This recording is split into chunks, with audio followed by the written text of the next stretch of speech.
Welcome to Moments for Moms. I'm so excited that you all have decided to join us today. We are at the NRB convention here in Nashville, Tennessee, so it might look a little different than our living room set that we normally have.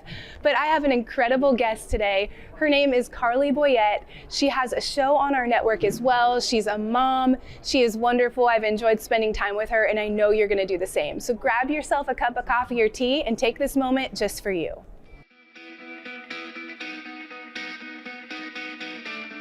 Welcome. I'm so excited that you all are here. Carly Boyette is my guest today, and we're going to talk a little bit about God and waiting and when and why and all of those questions that we ask all of the time. So Carly, thank you so much for being here. Oh, it's been such a pleasure to finally get some time with you. And it's just funny how I think moms, man, we bond pretty quick, right? Yes. As soon as we start chatting, there's so much to talk about. Yeah. So, okay, I know you as Carly, you do Good News and Entertainment on the Christian Television Network, but share a little bit about yourself, your family, your kids, your husband, so our viewers can get to know you. Yeah. So I host Good News on Entertainment. So for those of you that love, movies and TV shows and all of that, it's so exciting to see how God is working in that space and what He's doing. So I've been with the network now for a little over a year, and it's just been the greatest blessing, and I'm just so excited about the opportunities that God, has kind of put before me. And but yeah, so that's my love and my passion work side. But my biggest pride and joy can be found at home. I married my high school sweetheart, so we're getting ready to celebrate 19 years of marriage in May, and we have 3 kiddos. I have an 11-year-old, a 10-year-old, and then we call our bonus baby.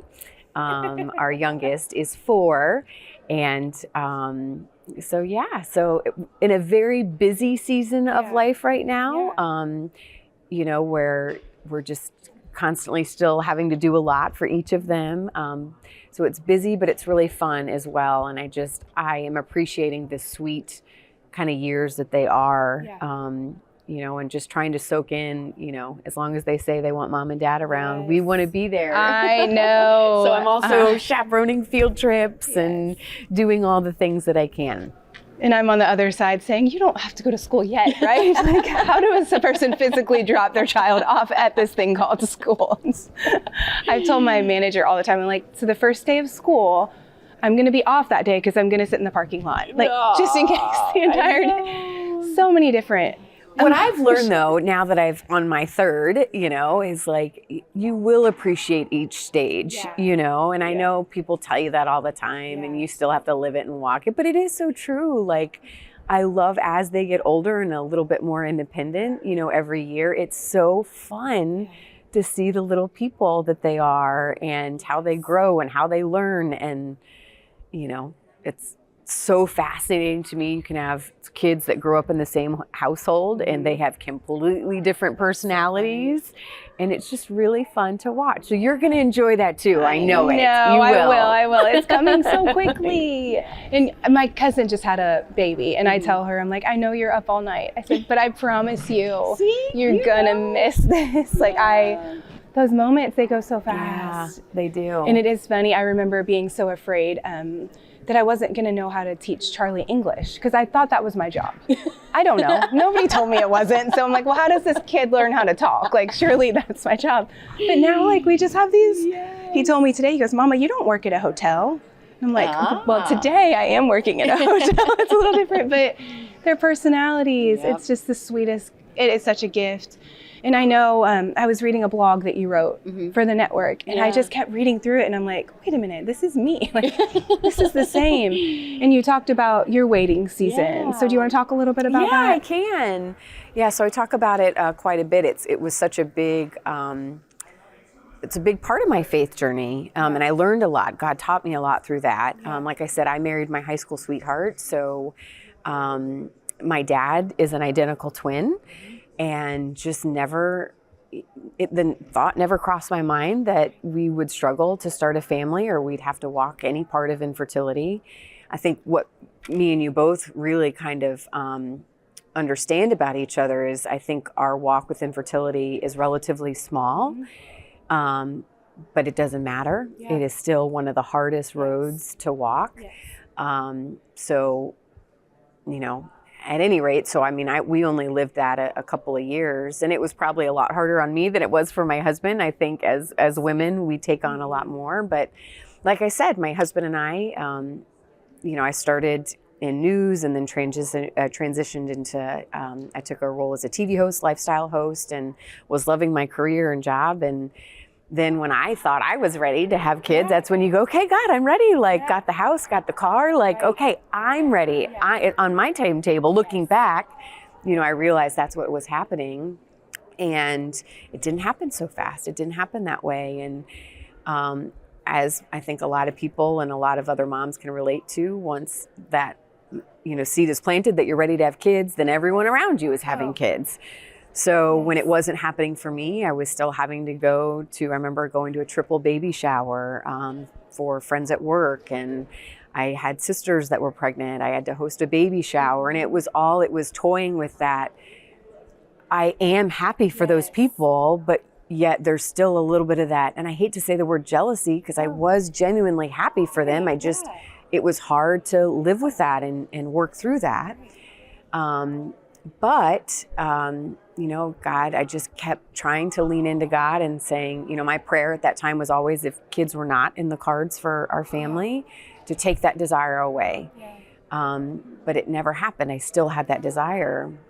So I was telling you, you know, when we were visiting yesterday, I think one of my biggest lessons in that walk through infertility, which I love to share because I think it can be an encouragement for anybody that may be on that not even a path of infertility, but just of a search of having a relationship with God. I remember driving to church on a Sunday morning and in that season of life, and just really craving, like, Lord, I want a child, not to dress up and take pictures of. Like, I just craved so much about what it was going to be like to have somebody call me mom, to be a mother to somebody, to have, like, what does that relationship look like that you can only really relate to, that a mother and a child can. And I just wanted that so bad. And I remember we got to church, and I remember in worship time we were singing, and it was the first time that I think I really felt God. I mean, it wasn't audible, but it was like he just downloaded into me what he, you know, wanted to at the time. And it was just the fact of, like, you know, Carly, as much as you want a relationship with a child, I want that relationship with you. That is how much I love you, and I want you. And I wish I could, you know, it was such a big eye-opening moment for me, like I got it, but it didn't take away the hurt and the frustration when it still wasn't happening for me to have kids later. So I still had to walk that. And then finally, I remember we had gone through several tests and different things of them trying to figure out what was going on, why we couldn't get pregnant. And I remember finally one morning waking up being so frustrated with God. Like, I was mad, and I was like, Lord, like, I'm giving you one more chance. Either take this away or I'm done. Like, I can't. I was exhausted. I was mentally exhausted. And I got out that morning, and I can remember still sitting at my kitchen table, and I took out the Bible. I'm like, Lord, I need to hear from you. Like, take this away. And I just happened to, I didn't even know where to turn. And I just went to whatever the chapter and the verse was for that day in my study Bible. And it took me to Genesis. It was a day in January, so it made sense that it would take me to Genesis, but it was the story of Sarah and Abraham. I mean, it was literally the story of, the verse was, you know, you're going to have a son in a year. And Sarah laughs. And he says, why did you laugh? You know, do you not think anything is possible? And at that moment, I thought, all right, God, like, I know, here I am crying out to you, and you take me to this story. I know you can't be that cruel, and promise me that. So anyways, as it goes, I felt an immediate peace after that. You know, I felt like I, had to just kind of give it up. And then I was supposed to go to see the infertility doctor a couple weeks after that, and I didn't have to. I ended up getting pregnant, and the rest is history. And I just, from the very beginning, just saw what God was teaching me through that. And then ended up I got pregnant after my daughter was born. got pregnant 6 months later. So I always say, like, God has a sense of humor, be careful what you ask for. And then, and then ended up a couple years later having what we call our bonus baby, because we really weren't expecting that one. But we have our little Wesley. Yeah. And my daughter's middle name is Faith because she is such a sign. And to this, every day I look at her as an answer, to prayer. Yeah. I think it's so funny. Like, our stories are so similar. We had Charlie during COVID, so we were all home. Everybody was home, and we actually had just moved into a tiny house. So we moved to this property and had to tear down the house that was on it. So we lived in 500 square feet, and we had been trying for a couple years also, and nothing was happening. And because of COVID, I was able to go walk the Greenway in the mornings because, you're not racing to go to work. And I was walking one morning, and I just came to this place where I just thought, okay, God, if adoption's what it is for us, because the emotional, the mental, it takes such a toll, and you are so joyful for your friends, but you're grieving, and they can coexist, and they do. And what it does to a female, and then your husband trying to walk this with you when you're just skillet cooking something and bawling for no reason. It takes a toll on the whole family. But I remember walking on the same Greenway I walked every day during COVID, and I was listening to just a Spotify worship playlist, and a Rita Springer song came on. And the chorus of it says, "I won't wait for sunrise, I will praise you in the midnight." And I just was walking that path with tears rolling down my eyes, because I thought, God, I've questioned you. I've been angry at you. Like, all I've been doing was waiting until that sunrise moment. Do you know what I mean? But right now it's midnight. This is dark. I'm angry. I'm hurt. I am jealous. Like, I'm all these things that I don't want to be. But I just felt like in that moment, like when you're reading about Sarah, like he just lifted that off of me. And again, a couple weeks later, like in that moment, I was pregnant and I didn't know.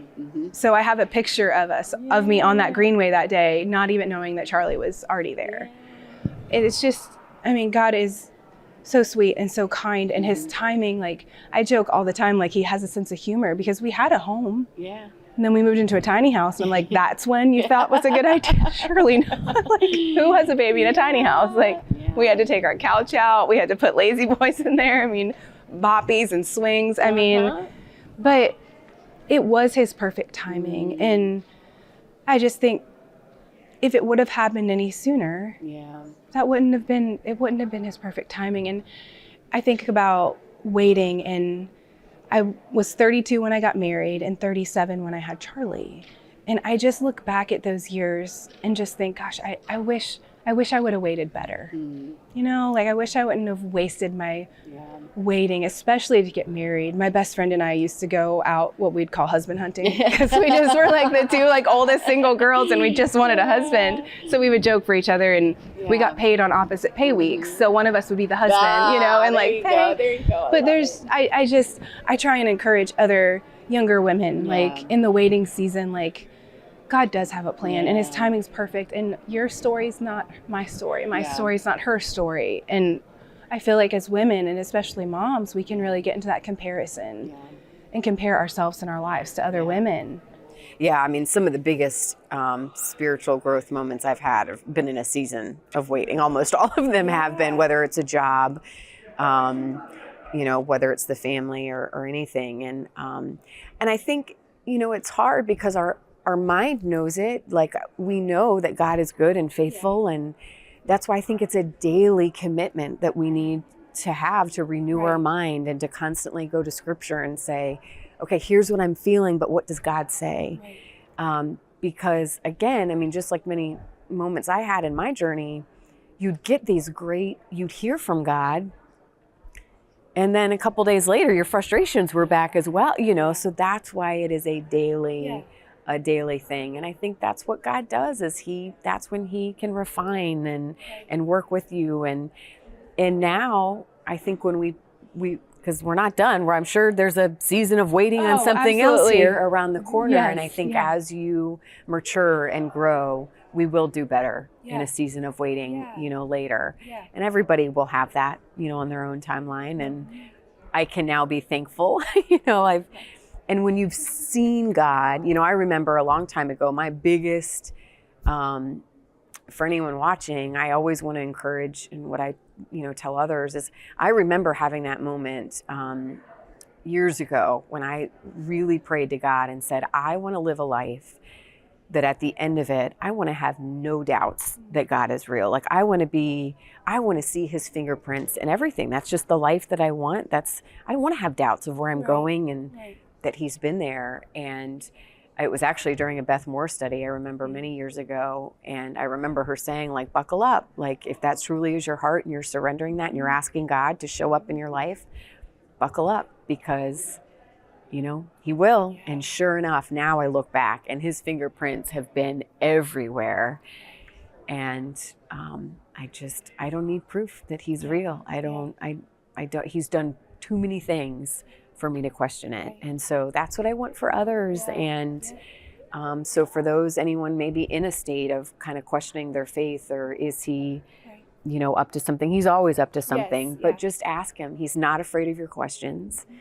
You know, he's not afraid of your doubt. He's not afraid of your emotions. We can tell God we're angry with him. I don't, you know. Yeah, absolutely. I don't He knows. think there's any, yeah, exactly. So take that to him, you know, give that to him. And expect for him to show up, see what he does. Now, I know his fingerprints have been all over your family and your personal life, but also in your career. Just so you started, tell us a little bit. So take us down that timeline.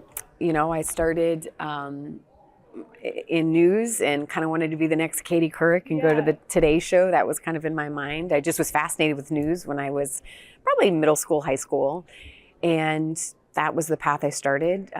My first job was in North Carolina, was a reporter, then a morning anchor. And then, I don't know, as I got older, you know, I realized, maybe I don't want to live in New York there, you know. And then when I made the transition from news into lifestyle television, when that brought me back to Florida, when we realized we wanted to start a family, I just really, I really loved my job. I loved morning TV. I loved having one-on-one, you know, conversations and interviews with people. I just fell in love with it. And then God opened the door. That's a whole nother story of how he brought me. My dream then was just to get back to Tampa, where I grew up, and we had a lot of family there, where we knew we could have help with our family and have this village. And God did it. And he aligned, you know, for those in the TV business, or if you know of contracts, it's very hard to get jobs to align. A lot of times it's just very difficult. And he did it.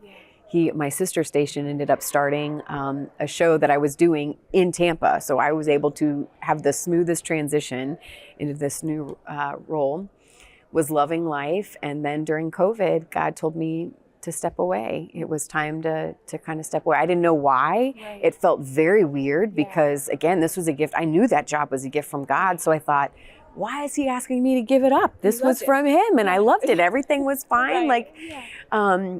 You know, it was during COVID, so there were some other things going on, but I just didn't understand, like, God, this was not part of the plan. But then I had that also kind of awakening from him, where it was like, you know what, if that gift was from him, who am I to say I'm not ready to give it up? If he was telling me it was time. So I did, and just felt obedient to his calling. And then now here I am, year and a half, 2 years later, getting to have these amazing gospel conversations for CTN and promoting faith-based what God is doing in this space. So such a I great love job it. at Oh, it. well. Yeah, and I just admire you so much for your faith walk and for your outlook on just like your daily seeking. And we have to. And I think as moms, it's sometimes hard because we put ourselves last, and you know, Charlie gets up really early, so I might just be halfway through my reading for that day, but at least I'm halfway through, you know, like God can use all of it. So sometimes we might not have tons of moments in the morning to seek him, but he uses it all. And I'm so grateful. I admire how you balance your faith, your family, your work, and all of that. Well, I do the best I can. There, we're just highlighting the good stuff. There's definitely days where it does not run so smoothly, but I let my kids in, and my kids know my story, right? Like, I think it's so important that that's how we're gonna see God's faithfulness down the generations. Is I want them to know, what God has done. And remember what he's done. Remember his faithfulness in the midnight moments, right? Yes, so we can be in the midnight moments and be like, but wait, God. So we only have a couple seconds left here, but tell us, how can everybody find you, Good News and Entertainment, and all of that kind of stuff? Yeah, so on ctnonline.com is where you can find Good News there and find more about the program, but it airs on the satellite station, 6:30 p.m. Eastern, again on Wednesday, 5:30 p.m. Eastern, but all the episodes are on YouTube as well, on our CTN page. So it's pretty easy. Yep, and the app. Yeah, so lots of places, all the places where you can find CTN and their programs. You can find Good News on Entertainment, and then Carly Boyette on Instagram and Facebook as well. Thank you so much. You're such a joy. Thank you. Thank you all so much for joining us. Stay with us. Stephanie will be here and Dr. Brooks Gibbs, and we will see you next time. We want to connect with you. Make sure to visit our website, momentsformoms.tv, for the latest episodes of the show, guest information, resources, and so much more. Visit momentsformoms.tv today. The hat. The city. Hi there, we are back. I'm Stephanie with What the Heck, and I'm with Rebecca, my favorite co-host. Aw, my only love co-host, to be here. right? I was going to say thank you. Today, I want to bring to you a super simple recipe. Things I'm can be really excited. so easy and really yummy, right? So this would Absolutely. be a super easy dessert and a great one to get the kids involved. Yes, they can do. If I can do it, they can do it. Listen, because it's a dump cake. Okay, so we're just dumping things into a pop it crock in. pot and turning it on. So super simple. So it's a cherry pineapple dump cake. Sounds So delicious. yes, what I'm going to do is I'm going to dump 2 cans of cherry pie filling into a sprayed crock pot, right? And you're going to drain the Strain chunk. Wait, what's it called? Not chunky pineapple. crushed. I don't know. Crushed pineapple. Crushed, Crushed okay. pineapple. Yes. So right. I'm going to spray, and then we'll drop this into the crock make- pot heater thing later. I'm going to take, they're 2 21-ounce cans of cherry pie filling. This would be so great for the kids, really. Mhm. They can So absolutely easy. just dump it all in. And it won't make a big mess. But you know what? Even if there was a big mess, it's okay because it can be cleaned up. Absolutely. Having the kids in the kitchen is the best thing ever. Okay, we're gonna Dump dump it in? Yep, crushed right. pineapple. And listen, don't stir it. You don't have to stir it. You don't have to Do mess nothing. with it. Got it. I'll take that. Thank you. And then we're gonna put a white cake mix right over the top. We're not Alright. stirring. We're not messing with it, right? Nothing. Got it. Yep. All right, we can do it. Just right over the top. Very good. Thank you. Good job. Thank you. Thank you. Okay, and then we're just gonna spread it out and flatten it down a little bit. Because then we're gonna put butter over the top of it, right? A stick of Everything's butter. Butter. Yep. Just a stick of butter dolloped right over the top. It's a little soft, so I'm making a mess. And then we're gonna pour a little bit of the pineapple juice, right? Alright, Yep. Just That over the was top? in there. Just a little bit. Yep. A All little good? bit more on that side. Okay. And then listen, you're gonna turn this crock pot on high 3 to 4 hours. That's it. And it's done. And it's delicious. And I can't wait to show you what it looks like, but I just want to finish getting this butter Just on see it top all so we settled? can finish. Mhm. Yes. I promise you, if you get your kids in the kitchen, they will remember it. My daughter and I used to make banana bread all the time. Oh, all And right. to this day, she loves to make banana bread. And I think it's a great memory for Yeah, her. absolutely. So I'm I gonna love to move be in the kitchen. My mom and I made no bakes with like the chocolate peanut butter oatmeal. Yes. Our favorite thing to make. Yeah. So good. She loves to bake, which I I do. love her because she loves to bake, and Aw, we make thank you. Christmas cookies and It's stuff. So yes, One of our favorite days of the year. yes. So I'm gonna move this over. All right. I have these little Get this out of plastic, your way. and look, everything can be throwaway. You don't have to make a mess. You don't have to have dishes and all the Mhm. things, right? Look, Oh, it looks so Oh, good. look at this, and it's steaming hot, Delicious. so be careful. Oh, So look! good. Look at that. so good. You could put coconut in Thank here. you. You Oh, could okay. put pecans in here. Anything to your liking. I went chocolate ones that you could do. I went basic on this one just to show you how easy it would be, but it could be so delicious. You're gonna want to really, really blow on that because Yeah, it looks is real warm. super duper hot. Just a little bite. Mm, It's so good and so sweet. delicious. You could do portion control with this. Mhm. Super Just a little easy cup. because Mhm. it's really sweet and it's delicious. So good. And it's so easy to make. Okay, I can take this home, right? You're right. Sure. We'll Thanks. we'll put some in a dish for you to take home. Thank you. Moms, dads, get Sure. your kids in the kitchen. Just have fun with them. Let them make a mess. You can clean up the mess. I promise you, they will remember it. It will be wonderful, and it will be memories you'll never forget. We'll see you next time. Bye. The hat. They're singing. Moments for Moms is more than just a show. It is a community of moms encouraging each other on this incredible journey we have been called to. Join our private Facebook group to share your mom moments, questions, small victories, and connect with other moms as we all come together in this ministry called motherhood. We can't wait to see you there. Hey friends, so I was thinking about this show and we were talking with Carly about waiting and seasons of waiting and trusting God's timing, and I just feel like that has been the story of my life. I have been in so many seasons of waiting, longing for the next thing, waiting to be married. I got married when I was 32, and in my head I was going to get married when I was 25. And then waiting for Charlie or a baby, and Charlie came when I was 37, almost 38. And my plan was more around 27, you know? So I feel like I've been in so many different, really hard seasons of waiting. And the thing that I come back to, like when I'm talking to maybe younger girls or like our youth or something like that, is wait well. Don't waste your season of waiting. There's like, my best friend and I used to joke, and I think we've talked more on the show, that we would go husband hunting.